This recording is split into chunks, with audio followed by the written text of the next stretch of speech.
Photographic Composition, Lecture 6, Photojournalism, Part 2.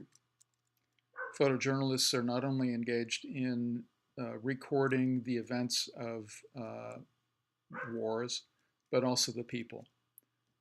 This is how they're able to tell the story, to show what's going on with the people who are actively engaged in fighting in wars, and the toll that that takes on them. This is another image by David Douglas Duncan, showing the weariness of men who've been fighting in battles. And on the Russian side of events, Dmitry Baltermans was a photographer who covered the Russian efforts during World War II. In this case, artillerymen, and also soldiers, infantrymen in trenches and in action. Here, on a purely technical note, a relatively slow shutter speed, allowing movement to blur, giving more of a sense of the action that's taking place. And also covering the aftermath of war. Obviously huge numbers of people were killed, particularly in Russia during the Second World War.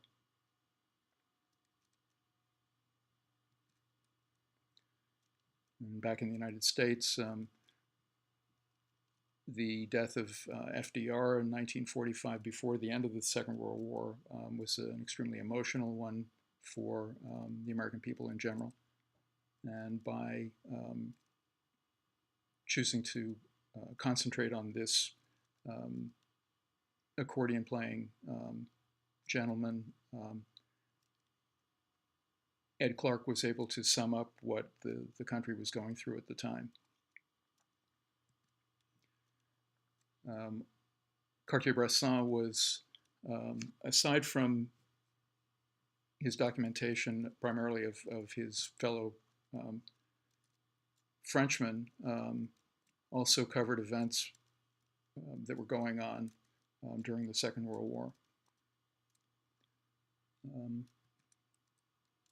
In this case, a war crimes tribunal that was carried out just after the end of the Second World War. I'm not sure what the particulars of this event were, but it's clear that emotions were running high, which is the objective of the photographer. After the war, of course, Cartier-Bresson went back to documenting what was going on around him, and in this case, I believe it's in Moscow. Apparently, sunbathing was something that one would engage in whenever it was possible, and regardless of how incongruous it might look. In the 1950s, Robert Frank would not have, I don't think, identified himself as a photojournalist, but he was certainly very interested in documenting what was going on around him.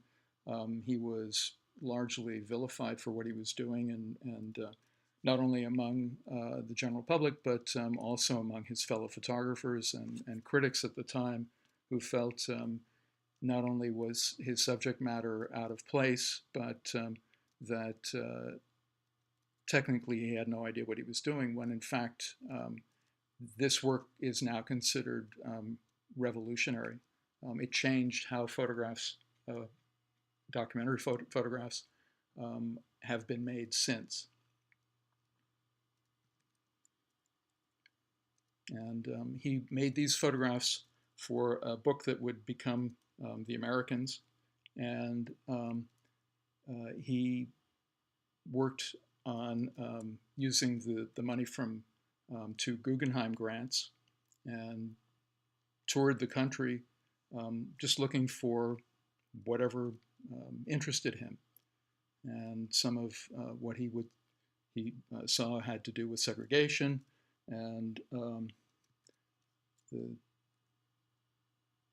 struggle between races and also basically the haves and the have-nots in America.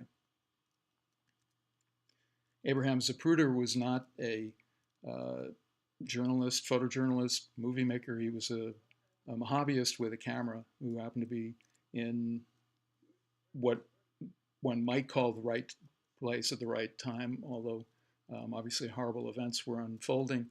And he happened to have a small movie camera and was covering the motorcade of JFK as it went through Dealey Plaza in Dallas in 1963, and is still among the only real evidence of what was going on at the time.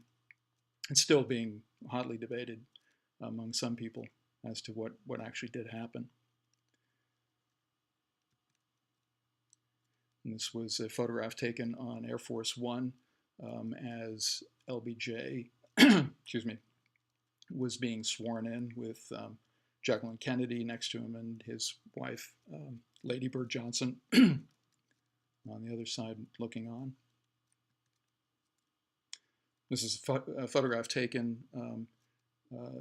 a couple of days later of Lee Harvey Oswald being murdered by Jack Ruby as he was being transported from one facility to another. David Hume Kennerly was the official White House photographer at one time, but before that he was a sort of general purpose photojournalist working for a variety of publications. Boxing was one of the events. In this case, a photograph of Muhammad Ali and Joe Frazier during one of their historic bouts. He also covered politics. Here is a photograph of Robert F. Kennedy on the campaign trail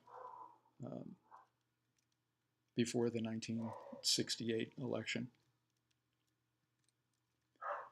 Josef Kodolka is a Czech photographer and who covered events in his home country as the Russians came in and took over. But he also, again, something of a all-purpose photojournalist who went looking for events that were unfolding in various parts of the world and in Africa, as well as back in Europe.